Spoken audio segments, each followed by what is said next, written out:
इस कार्यक्रम के प्रायोजक हैं कृषि मंत्रालय, भारत सरकार।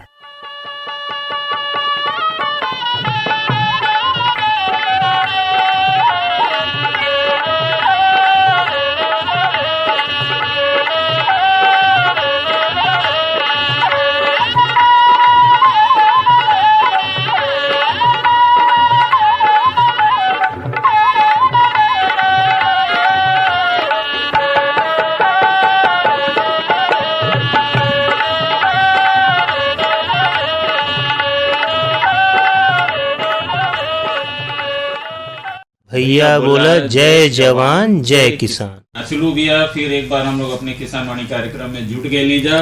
और देखिए, अपने किसान वाणी कार्यक्रम के ये मंशा बा कि अपने इलाके के जो खेती बाड़ी बा दोना रात चौगुना बढ़े।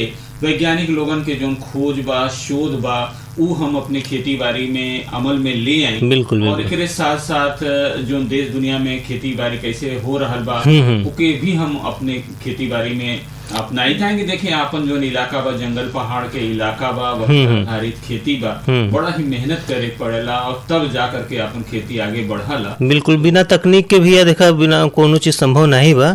और अपने कृषि वैज्ञानिकन भैया से भी अलग अलग तरीके का मशवरा ले करके, सलाह ले करके जन बा अपन खेती में उसका प्रयोग भी करे के चाहिए। बिल्कुल, जो आप कह लें कि जो खेती के जहाँ तक तकनीक के बात बा और जो तकनीक के इस्तेमाल के बात बा, तो अपन प्रधानमंत्री महोदय के भी ये मंशा बा कि जो भी अपने कार्यशाला में, यानी कहे मतलब कि प्रयोगशाला, यानी लैब टू लैंड, मतलब कि प्रयोगशाला से खेत तक, यानी जो भी आविष्कार हो रहा बा, जो भी खोज हो रहा बा, हम कैसे जन बा की खेत तक पहुंचाएं, उनके अमल में ले जाए।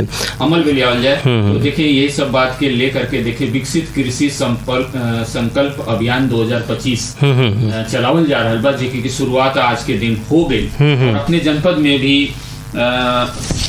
विकसित कृषि संकल्प अभियान के शुभारंभ भइल रावर्सगंज ब्लॉक से, और भी कई ब्लॉक में आज भइल। लेकिन जो आज के कार्यक्रम में हम लोग शामिल कैले हैं, एक रेडियो रिपोर्ट बा जेकर की हम लोग आज के कार्यक्रम में अभी सुनल जाए।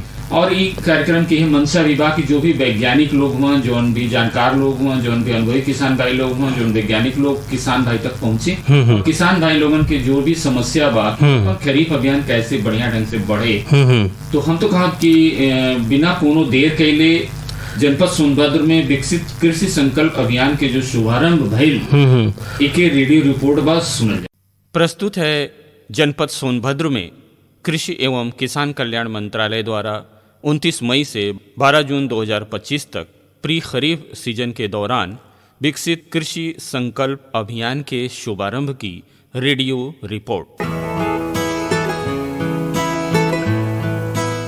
माननीय प्रधानमंत्री जी के लैब टू लैंड के आह्वान को धरातल पर लागू करने के लिए कृषि एवं किसान कल्याण मंत्रालय द्वारा 29 मई से 12 जून 2025 तक प्री खरीफ सीजन के दौरान विकसित कृषि संकल्प अभियान नामक एक राष्ट्रीय आउटरीच पहल शुरू कर रहा है। इसी क्रम में अपने जनपद सोनभद्र में भी चिन्हित क्षेत्रों में किसानों की वैज्ञानिकों के साथ विचार विमर्श हेतु विभिन्न कार्यक्रम आयोजित किए जा रहे हैं, जिसमें भारतीय कृषि अनुसंधान परिषद के वैज्ञानिक, केबीके के वैज्ञानिक, कृषि, उद्यान, पशुपालन, मत्स्य विभागों के अधिकारी और प्रगतिशील कृषक की संयुक्त टीम बनाकर किसानों के साथ मृदा परीक्षण, फसल प्रबंधन, उर्वरक, बीमारियों, दलहन तिलहन मिशन, मृदा स्वास्थ्य कार्ड के अनुसार उर्वरकों के प्रयोग जैसे विषयों पर चर्चा की जाएगी। आज 29 मई 2025 को रावर्सगंज ब्लॉक के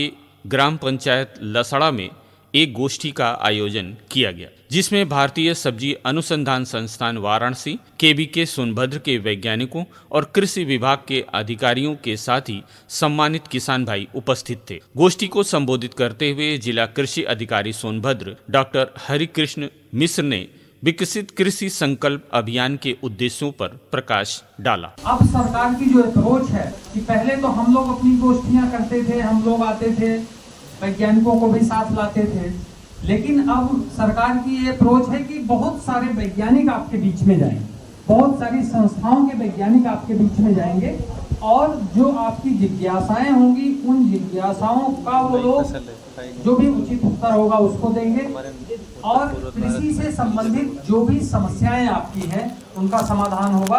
अल्टीमेटली हम जो भी उत्पादन यहाँ होता है उस उत्पादन को बढ़ाने की बात करें। तो इस तरह का ये पहला कार्यक्रम जिसमें हमारे जो प्रेस्टीजियस बड़े इंस्टीट्यूशंस हैं उनके वैज्ञानिक हमारे बीच में हैं। इसका एक और मुख्य उद्देश्य ये है कि जैसे अब खरीफ का सीजन प्रारंभ हो रहा है हमारा, खरीफ के सीजन के पहले आपको क्या करना है, खरीफ के सीजन के दौरान आपको क्या करना है, कौन कौन सी सावधानियां बरतनी है जिससे हमारा खरीफ का उत्पादन बहुत अच्छी तरह हो। इसके अलावा अभी प्रधान जी हमारे बैठे हैं, उन्होंने एक बहुत छोटी सी बात कही कि यहाँ पे कुछ लोग आए एग्रीकल्चर डिपार्टमेंट के, उन्होंने कहा कि एक जो है वो मौसम के संबंध में कुछ जानकारी कर रहे थे और कह रहे थे कुछ स्थापित होगा। तो मैं प्रधान जी आपसे व्यक्तिगत रूप से अनुरोध करूंगा, इस तरह का अगर कोई भी प्रोग्राम आपकी ग्राम पंचायत के लिए प्रस्तावित होता है तो आपसे निवेदन ये है कि आप एकदम खुले मन से उसका स्वागत करिए और कोशिश करिए कि वो यहीं इस्टेब्लिश हो और जगहों की अपेक्षा आपके यहाँ इस्टेब्लिश हो। उसका नाम है ऑटोमेटिक वेदर स्टेशन, AWS उसको कहते हैं। उसमें ऑटोमेटिक इक्विपमेंट्स लगेंगे जो हमारी मौसम से संबंधित गतिविधियों को रिकॉर्ड करके सेंटर को सूचना देंगे और वो सूचना फिर आप पे वो सूचना आ जाएगी। तो जैसे अभी कोई चक्रवात आने वाला है, कोई तेज आंधी आने वाली है या तेज बारिश आने वाली है या कोई वज्रपात की संभावना है, तो इसकी सूचना हमको पहले ही मिल जाए। जैसे वो वेदर स्टेशन उन वेव्स को, उन एटमॉस्फेरिक कंडीशंस को जैसे ही अपने इक्विपमेंट्स में उनके वेव्स को और उनकी सेंसिटिविटी को जैसे ही वो रिकॉर्ड करेगा, वैसे ही वो मुख्यालय को चला जाएगा और मैसेज वहां से फिर आप सबको उसका संदेश प्राप्त हो जाएगा। और वर्तमान की स्थितियां मैं बता दूं, इस जनपद में इस समय केवल 3 वेदर स्टेशन। जनपद इतना बड़ा है, जनपद की जो एक तरफ से दूसरी तरफ अगर आपको जाना हो तो 180 किलोमीटर पड़ता है।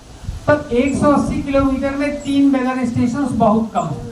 अब सरकार की प्लानिंग है कि वो न्याय पंचायत स्तर पे, इवन ग्राम पंचायत स्तर पे वेदर स्टेशन को एस्टेब्लिश कर दे और उसी के आधार पे, उसी पे रिकॉर्डेड डेटा के आधार पे जो योजनाएं हैं, जैसे उसमें सबसे इम्पोर्टेंट योजना है फसल बीमा योजना। रोज को इसका लफड़ा होता रहता है। अब जब आपका वेदर स्टेशन ये बता देगा कि यहाँ पे साहब इतनी तेज बारिश हुई, यहाँ पे ओले पड़े, यहाँ पे चक्रवात आया, यहाँ पे वज्रपात हुआ, तो वो सेल्फ एविडेंस हो जाएगा, अपने आप में एक साक्ष्य हो जाएगा कि बीमा का लाभ इस ग्राम पंचायत को मिलना चाहिए। तो मैं प्रधान जी से और जितने लोग हमारी बात सुन रहे हैं उन सब से मैं आग्रह करूंगा कि आप इस तरह की जो स्कीम्स गवर्नमेंट की हैं उसमें एकदम ओपन माइंड हो। कहने का मतलब यह है कि खूब बढ़ चढ़ के आपको हिस्सा लेना। धान की नर्सरी कैसे डालें, इस विषय पर अपने विचार रखते हुए कृषि विज्ञान केंद्र सोनभद्र के कृषि वैज्ञानिक डॉक्टर MP सिंह आने वाली सीजन के बारे में थोड़ा सा मैं बताना चाहूँगा, क्योंकि आपके क्षेत्र को देखते हुए फर्टाइल जमीन है, अच्छी उत्पादन और गुणवत्तायुक्त उत्पाद आप प्राप्त कर सकते हैं। जो गवर्नमेंट की मंशा है कि हमारी आपकी आय दुगनी हो जाए, आय दुगनी होने के लिए आपको विविधीकरण की तरफ जाना पड़ेगा, एक चीज। दूसरा, कम लागत जब लगेगा तभी तो जब लागत आप कम लगाएंगे फायदा ज्यादा पाएंगे, तभी आप दुगनी ढाई गुनी 3 गुनी कर सकते हैं। एक, आप अच्छी तरह से गांठ जोड़ करके समझ लीजिए कि क्या भविष्य में आप कैसे जो है हम खेती करें। सबसे पहले आपकी भूमि स्वस्थ होनी चाहिए। यदि आपकी धरती माता स्वस्थ नहीं है, कोई भी वैरायटी लगाइए, कुछ भी लगाइए, आप अच्छा उत्पादन नहीं प्राप्त कर सकते, पहली चीज। दूसरा चीज है कि अभी आपने देखा अंधाधुंध दवाइयों का प्रयोग हो रहा है, इसके कारण बीमारी बढ़ रही है।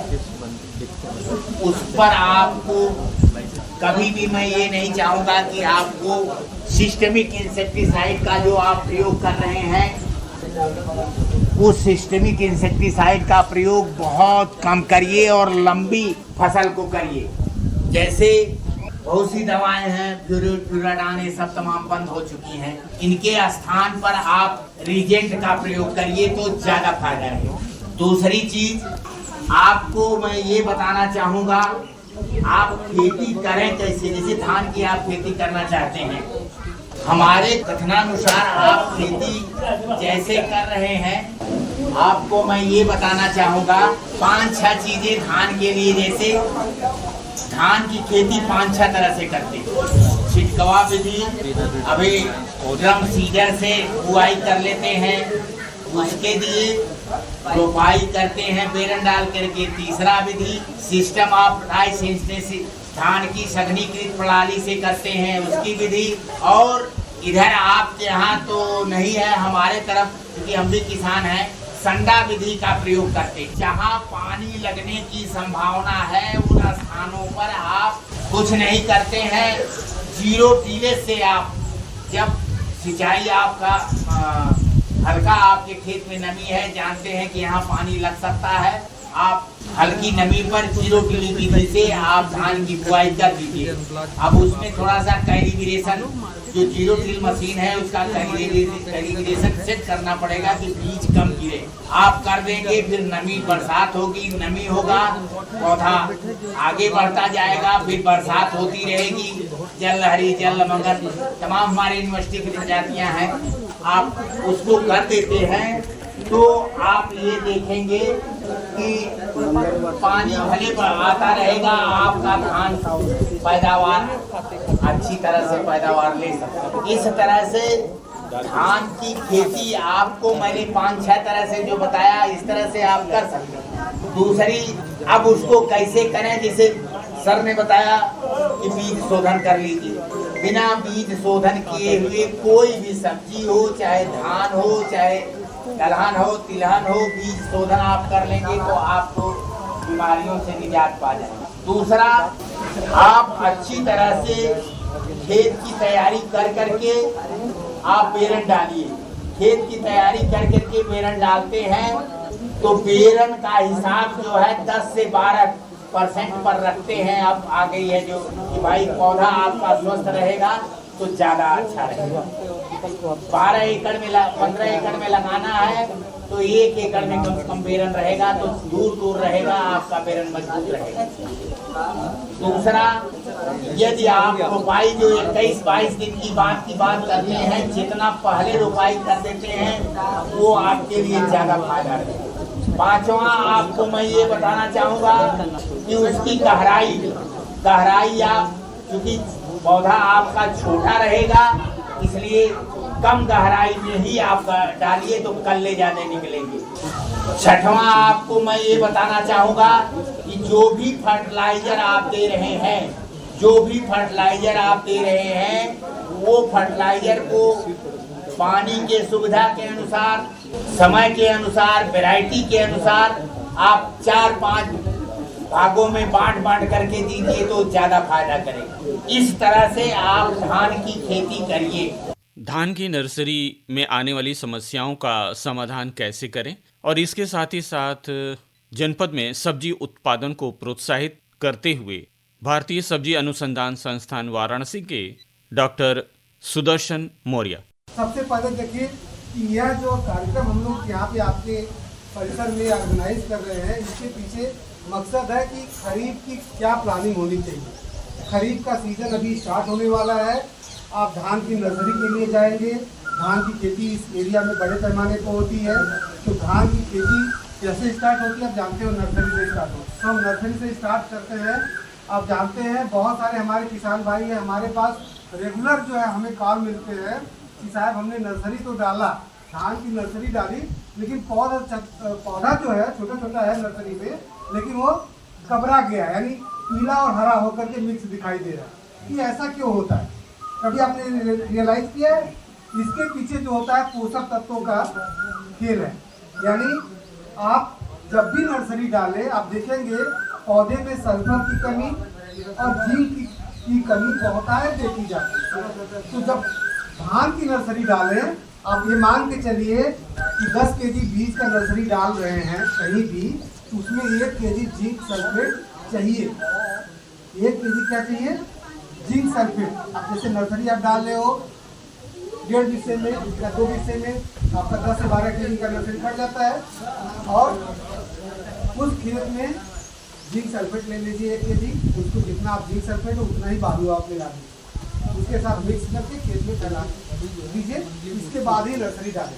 ऐसे डालेंगे तो आपकी नर्सरी जो होगी एकदम हरा होगा, उसमें पीलापन नहीं आएगा, पौधे में बढ़वार अच्छी होगी।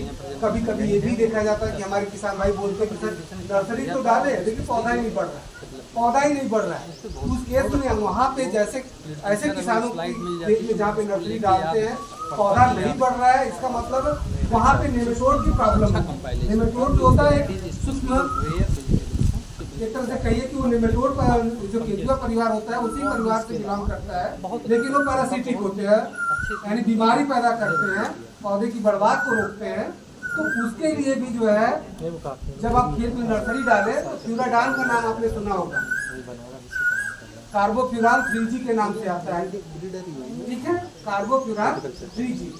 उसको भी जो है 1 केजी आप 1.5 से 2 बिस्से के लिए पर्याप्त होता है। आपको लगेगा कि हाँ हमारी नर्सरी बड़ी अच्छी चल रही है। आप देखिए धान के खेत में जनरली हम लोग धान लगाते हैं, धान में बढ़वार की समस्या होती है, पौधे की पत्तियां पीली होती है, तो इनके ऊपर एडजस्ट करने के लिए हम लोग मुख्य तौर पे खरीफ सीजन में आए हैं। और साथ ही साथ खरीफ सीजन में और क्या क्या सब्जियां लग सकती है या क्या क्या फसलें लग सकती है। और जैसे अभी हम बगल वाले गाँव में थे, वहाँ पे किसानों ने बहुत सारी सब्जियां लगाई हुई है। आप जैसे आप देखेंगे कोहड़ी की खेती बड़े पैमाने पे आपके सोनभद्र में होती है, लेकिन कुछ गांव ऐसे हैं जहां पे बहुत ही अच्छा जो है कोहड़ा की खेती हो रही है। उसी तरह से लोबिया की खेती आजकल हमारे पास बौनी प्रजातियां आ गई है, काशी निधि, काशी कंचन के नाम से, उसमें चितकबरा रोग भी नहीं लगता है। और इतना अच्छा प्रजाति है कि आप अपने घर के आसपास 1 क्यारी 2 क्यारी 4 क्यारी लगा दीजिए तो आप खाते खाते जो परेशान हो जाएंगे वो फल देना बंद नहीं होगा। और खरीफ के सीजन में लगता है और जायद में भी लगता है। अभी 3 महीने पहले भी लोग लगाए, अभी भी लग रहा है और बरसात में भी लगेगा। और लगभग जो है अक्टूबर तक चलता है, अक्टूबर नवंबर तक चलता है। जैसे ही विंटर आ जाएगा ये जो है फल देना बंद करता है, फिर आप जो है जनवरी फरवरी में फिर लगाएंगे। तो ऑलमोस्ट जो है 8 से 9 महीने जो है लोबिया की खेती कर सकते हैं, जो कि खरीफ के लिए भी आइडियल है। तो इसको भी आप सोचिए। साथ ही साथ नेनुआ आप जानते हैं कि हम लोग जायद में लगाते हैं, जमीन पे लगाते हैं, और बरसात में लगाएंगे तो मचान पे लगाते हैं ना। और इसकी भी हमारे पास बहुत ही अच्छी जो है उन्नतशील प्रजातियां, जैसे अभी खरीफ का सीजन आ रहा है, बरसात आ रहा है, अब उसमें आपको मचान पे चढ़ाना पड़ेगा। मचान आप जान रहे हैं ना कि झाँक देना पड़ेगा बांस का, या जो है तार बांध करके उसके ऊपर झाँक रख देंगे, उसी पे पौधा चढ़ करके फलेगा। तो ये जो है नेनुआ की खेती के लिए उसमें भी हमारे पास अच्छी प्रजातियां हैं। जैसे आप देखेंगे काशी प्रगति है, इसके अलावा आप देखेंगे हमारे पास नजदार तो रही है, नॉर्मल तो रही है, इसके अलावा सतपुतिया आप देख रहे हैं ना, सतपुतिया की भी प्रजाति है। इन प्रजातियों को आप चयनित करिए और आप अपने केवीके से भी संपर्क करिए, वहाँ पे भी जो है आपको बताएंगे कि कौन कौन सी प्रजाति आपकी खरीफ सीजन में लग। और ये बहुत ही इस एरिया में मैं देख रहा हूँ कि ज्यादातर एरिया खाली पड़ा हुआ है। यदि आपके पास पानी का साधन हो तो मकई की खेती जरूर करें। खरीफ के लिए रामबाड़ है और बहुत अच्छा उत्पादन देता है। और मकई में भी 3 तरह की मकई होती है। इसमें अगर आप ये सही है तो इसमें आप जोड़ के एक जो होता है बेबी कॉर्न होता है, छोटी सी बाली रहेगी, 3 दिन निकला हुआ रहेगा, उसी की तोड़ लेते हैं और उसको छील करके उसका जो ठेठी होता है, डंठल होता है ठेठी फल का, उसी को खाते हैं, वो बेबी कॉर्न होता है। इसके बाद होता है एक स्वीट कॉर्न होता है। बेबी कॉर्न आपका 55 से 60 दिन में तैयार हो जाता है और उसको आप तोड़ करके बाजार में भी बेचिए और पौधे को काट करके पशु को खिलाइए। उसी तरह से आपका जो है स्वीट कॉर्न होता है। स्वीट कॉर्न जो होता है मकई जैसा ही सब कुछ दिखेगा, बाली भी वैसे मकई जैसा ही होगा, लेकिन उसमें मिठास बहुत ज्यादा होता है। नॉर्मल मकई का बीज आपको 400 रुपये किलो मिलेगा और स्वीट कॉर्न का जो बीज होता है 3000 से 4000 रुपये। लेकिन 1 केजी जो मकई का बीज होता है नॉर्मल, उससे जितना एरिया लगेगा उतना एरिया जो है 250 ग्राम स्वीट कॉर्न से लगेगा। यानी 250 स्वीट कॉर्न का जो बीज होता है छोटा होता है और वो खाने के लिए आइडियल वही होता है। लेकिन हम लोग जो है जो भी चीज़ें लगाते हैं डुअल पर्पज लगाते हैं कि हम जो है अपने घर में उसको जो है खाएं भी, उसका दाना भी बना लें, उसका जो है आटा भी बना करके लिट्टी भी खाएं और ज़रूरत पड़े तो पशु को भी जो है चलावन के तौर पे या अनाज के तौर पे खिलाएं। तो इस तरह से हम लोग लगाते हैं। लेकिन यदि आपको फायदा उठाना है तो मकई जो है 3 तरह की हमने बताया, एक बेबी कॉर्न, एक स्वीट कॉर्न, एक नॉर्मल मकई। इन तीनों को आप लगा सकते हैं खरीफ सीजन में। खेती में नवाचार को अपनाकर किसान भाई अपनी आय को दुगना कर सकते हैं। इन्हीं सब बातों को किसानों के समक्ष रखते हुए भारतीय सब्जी अनुसंधान संस्थान वाराणसी के वैज्ञानिक डॉक्टर केशव गौतम। इस अभियान की ज़रूरत इसलिए पड़ी कि सरकार ने और हम लोगों ने, वैज्ञानिकों ने जो नई नई तकनीकें विकसित करी है या सरकार की जो योजनाएं चल रही है वो असल में आप तक पहुंच रही है कि नहीं। तो जैसे कि हमारे मंत्री महोदय जी का कहना है कि लैब टू लैंड, जो लैब में जो हमारी तकनीक बन रही है, तकनीकें हर साल बनती है, नई पे नई हो रही है, लेकिन कई किसानों तक वो पहुंच नहीं पा रही, किसान हमारे जुड़ नहीं पा रहे। हमारा जो प्रोग्राम है उसका मेन मकसद यही है कि कैसे जागरूकता पैदा करें कि आप हमसे सीधे वैज्ञानिकों से जुड़ें और अपनी समस्याएँ, अपने नवाचार हम लोगों से साझा करें और हम अपनी तकनीक आपसे साझा करें, तो हम सीधे के सीधे जुड़ें ताकि आपकी जो प्रगति किसान भाइयों की जो सोशल सिक्योरिटी है, लाइफ जो आपका जीवन यापन का स्तर और ऊंचा हो। देखिए, किसान हमारे एक्सटेंशन में भी कहा जाता है कि फील्ड लेवल डेमोन्स्ट्रेशन, जब तक वो देखेगा नहीं किसान उसे मानेगा नहीं। तो हम हर ज़िले में या इसलिए जागरूक कर रहे हैं कि हमसे अगर कम से कम कुछ किसान भी प्रगतिशील किसान जुड़ जाएं और वो तकनीक को अपने खेत पे लगा के बताएं। किसान सबसे ज़्यादा प्रभावित अपने पड़ोसियों से होता है, अपने ग्राम से होता है, ग्राम के लोगों से होता है, वो यही देखता है। तो उसी वजह से हम चाहते हैं कि कहीं हर गांव में, हर पंचायत में एक ऐसे प्रगतिशील तैयार हो जो सीधे वैज्ञानिकों से जुड़े, कृषि विज्ञान केंद्र से जुड़े, कृषि अधिकारियों से जुड़े और अपने खेत में नवाचार की जो तकनीक है उन्हें अपनाएं और उसका वहीं पे उसको उन लोगों को हम लोग ट्रेनिंग दें और बाद में उसको वो बड़े स्तर पे उन अपने ग्रामवासियों को वो उनको तकनीक को शेयर करें, ट्रेनिंग करें। हम उसके लिए पूरे तत्पर हैं ताकि उसको हर तकनीक को गांव-गांव, पंचायत हम पहुंचा सकें। नई तकनीकों में जैसे ड्रोन का माध्यम, किसान जो लेबर की जो सबसे ज़्यादा खर्चा आता है वो छिड़काव में है ना, जो हमारे जो मजदूर लगते हैं तुड़ाई में, कटाई में, उन सब की बचत हम ड्रोन के माध्यम से कर सकते हैं। अच्छी अच्छी किस्में जैसे ड्रोन दीदी योजना जो सरकार ने चलाई है उसमें महिलाओं को अनुदान दिया जा रहा है, सेल्फ हेल्प ग्रुप में ड्रोन को ट्रेन किया जा रहा है महिलाओं को। वो आप उसी जो पूरे दिन में पूरे करके खेत में जो समय लगता था वो आप कुछ ही घंटों में उसको कर देंगे। और ये अपने खेत के लिए नहीं, आप पूरे ग्राम के लिए, पंचायत के लिए भी उसे काम में ले सकते हैं। यह आपकी आय का स्रोत है अधिक, तो पूरे गांव में भी बचत, समय की बचत, केमिकल की बचत, क्योंकि ड्रोन से जो छिड़काव होता है वो नैनो स्तर पे और बड़े अच्छे तरीके से, जहाँ किसान अपने लेवल पे पानी और दवा की अधिक मात्रा व्यर्थ कर देता है उसमें वो उपयोग में आ जाती है। तो उसके अनेक फायदे हैं। श्रोताओं, अभी आप जनपद सोनभद्र में विकसित कृषि संकल्प अभियान के शुभारंभ की रेडियो रिपोर्ट सुन रहे थे।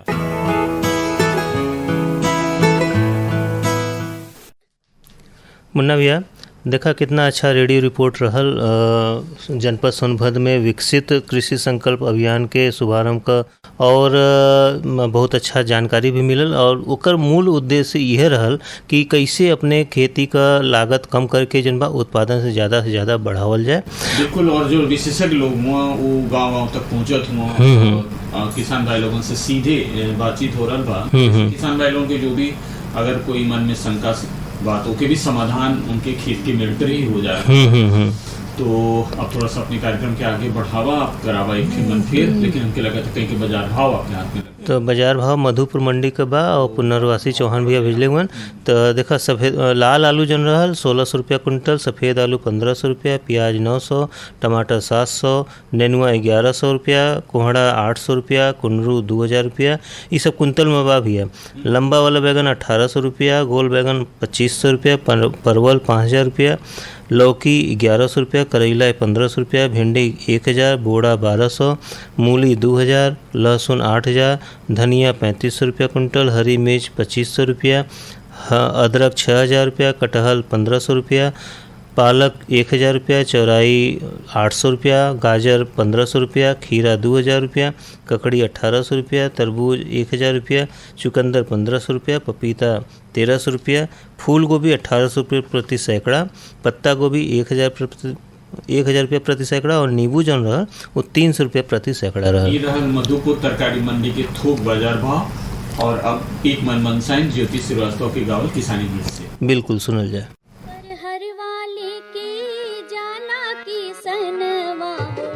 कन्हवा पर हर वाले की जाला की सनवा हो, बैलन की संग में हकाए जी, बैलन की संग में हकाए जी।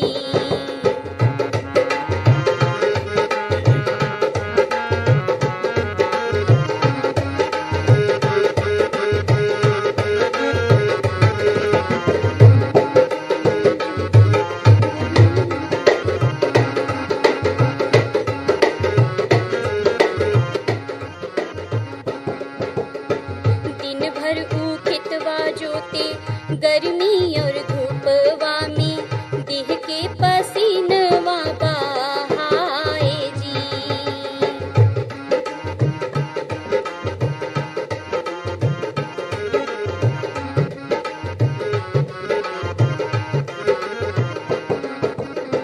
धरती के सीना चीरे हरवा के फरवा से, धरती के सीना चीरे हरवा के फरवा से, एक एक दानवा बोवाए जी, एक एक दानवा बोवाए जी।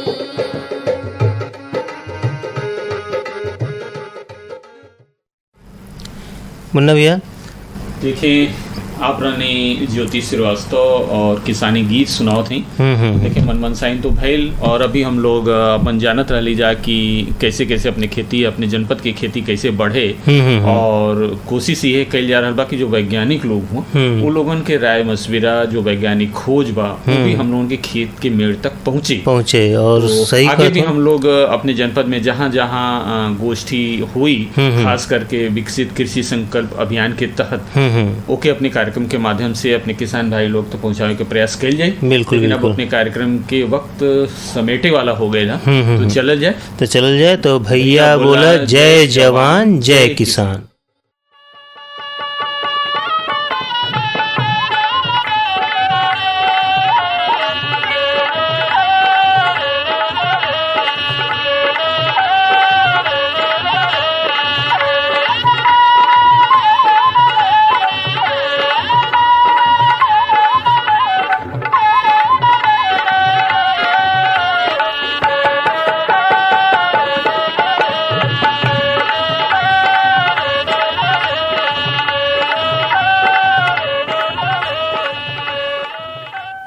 इस कार्यक्रम के प्रायोजक थे कृषि मंत्रालय, भारत सरकार।